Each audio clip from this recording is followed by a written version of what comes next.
Now, in continuation with the Mendel's experiment, Gregor Johann Mendel, a brief we have discussed about Mendel in the previous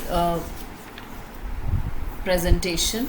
Now, Mendel crossed pea plants, Pisum sativum, okay, and Gregor Johann Mendel, he was born in a peasant family and he received school education mainly by his own efforts, and due to poverty he became a monk. He was later in a monastery of Saint Thomas at Brunn, Austria. He studied natural history, mathematics for 2 years, and then he became interested in the process of hybridization.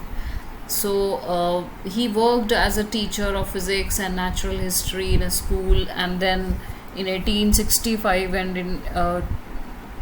he conducted breeding experiments on garden pea, and peas they were growing in his monastery, and he was not the first to experiment in the fields of inheritance, but he was the first to formulate clear-cut principles or laws of heredity, and he published his findings in 1866. So unfortunately, the great significance of Mendel's discovery was not appreciated by contemporary biologists at that time, because his work was ahead of his time.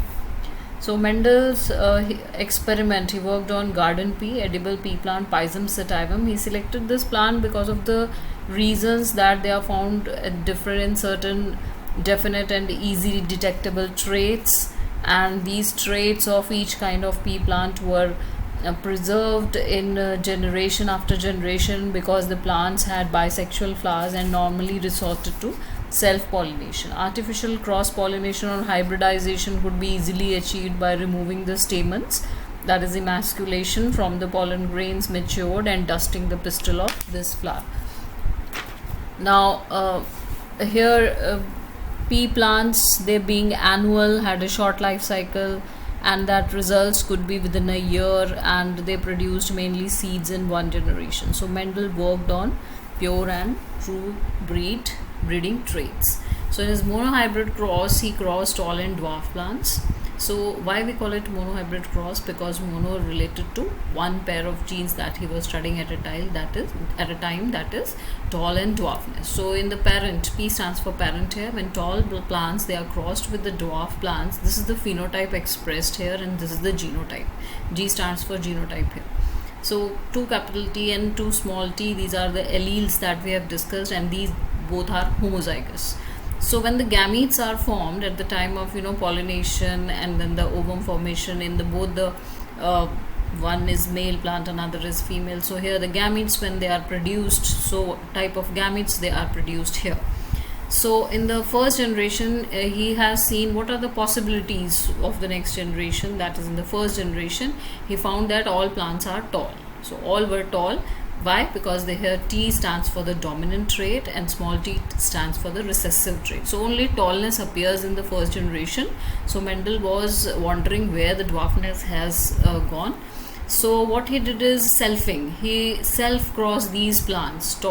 These plants which were formed in the first generation, they were being crossed here. So when tall are crossed with the tall with the same type of genotype which is produced in the F1 generation, he found that in the F2 generation, he found that a different type of combination that is produced here phenotypically, that is external appearance of the plants, they were 3 tall and 1 dwarf, whereas the genotype, the internal genetic makeup was a little different, that is 1 was pure tall, 2 were hybrid, and 1 was pure homozygous dwarf that is being produced. So that was the result of the monohybrid cross that was being produced, that was being experimented by Mendel, where dwarfness didn't appear in the first generation, but it appeared in the second generation. Now, Punnett square, the production of gametes by the parents and the formation of the zygotes, F1 and F2.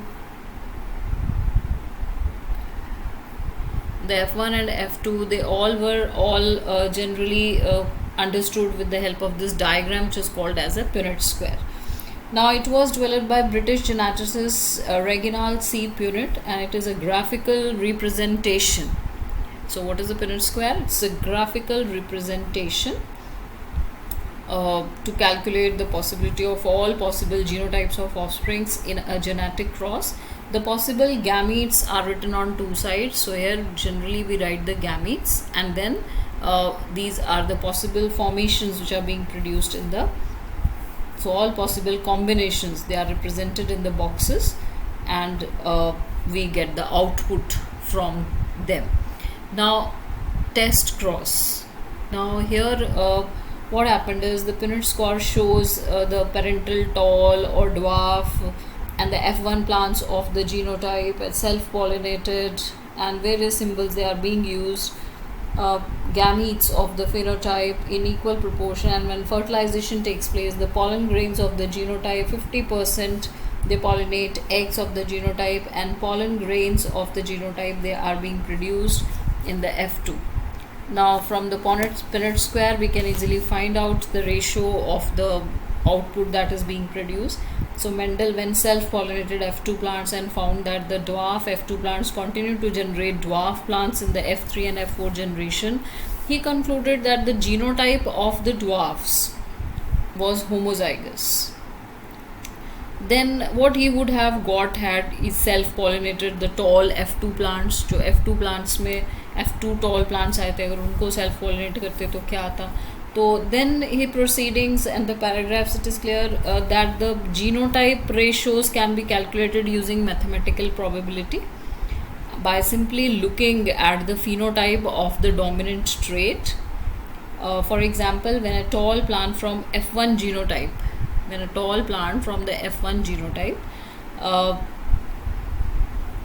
it is generally whether, now simply looking at the phenotype of the dominant trait, it is not possible to know the genotypic combinations. That is, for example, whether a tall plant of the F1 F2 has this combination or some different or same capital T, so that cannot be predicted. Therefore he determined that a genotype of a tall plant at the F2, Mendel crossed the tall plants with the F2 of the dwarf plants, and then he performed the test cross. So by test crossing he'll be able to predict the possible genotype which is determined. ठीक है, phenotype तो हम predict कर सकते हैं, but genotype कैसे predict करेंगे? That is through the test cross. So what is a test cross? That we will be dealing with now. Now what is a test cross?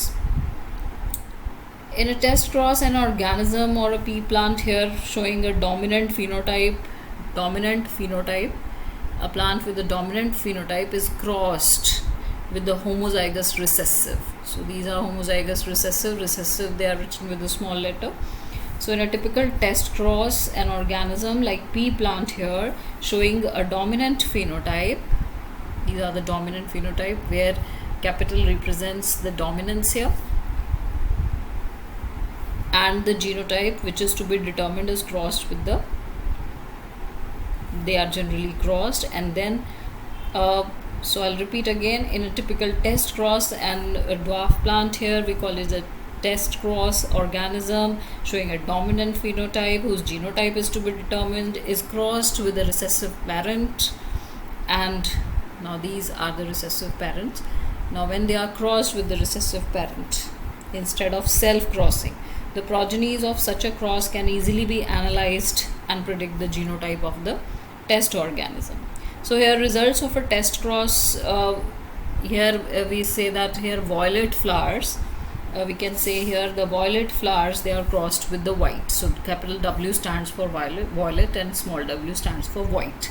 So when they are crossed, so dominant when they are crossed with the homozygous recessive both here, so what are the possible combinations they are produced? Now if we are crossing it with a pure means both the alleles of the same type, that is homozygous, when they are, their gametes are written here and the gametes of the homozygous recessive they are written here, we find that all the flowers will be violet. So we can write it with capital D and small t also, like tall and dwarf we have predicted. So here we can find that all plants will be tall if the genotype is this of the F1 parent. Now in the second case we can see if the genotype is this, that is a dominant phenotype where one is dominating over the other, and a homozygous recessive, when we are crossing, what we find, the combination comes out to be this, that is 50%. That is, half of the flowers are violet and half of the flowers are white. So it can be that half of the plants they are tall and half of the plants they are dwarf. So here the unknown flower is heterozygous. So here the genotype we have predicted कि अगर ये result आता है तो हमारे पास unknown flower heterozygous होगा, और अगर हमारे पास ये रिजल्ट आता है तो हमारा अननोन फ्लावर है that would be dominant phenotype. So this is how unknown genotype we can predict with the help of a test cross.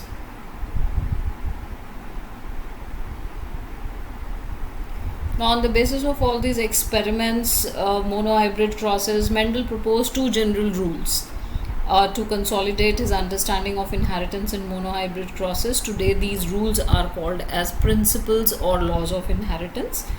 And the first law is the law of dominance, and the second law is the law of segregation.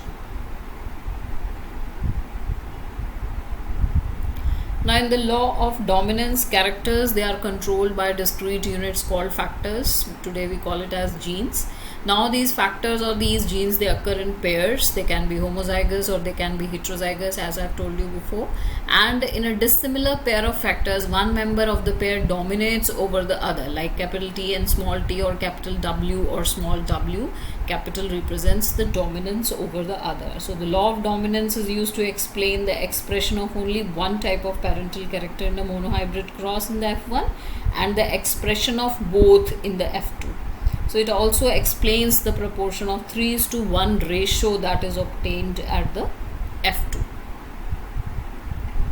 Now, law of segregation was based on the fact that the alleles, they do not show any blending, mixing of characters. Like tall and dwarf, they didn't produce the medium height plants, or violet and white, they didn't combine to form some other different color. And both the characters, they are recovered in the F2 generation, though only one of these is only seen in the F1 stage. So here we find that the parents, they contain two alleles during gamete formation, and the factors or alleles of a pair, they segregate from each other such that a gamete receives only one of the two factors, and a homozygous parent produces all gametes that are similar, and a heterozygous one produces two kinds of gametes, each one with having one allele with equal proportion.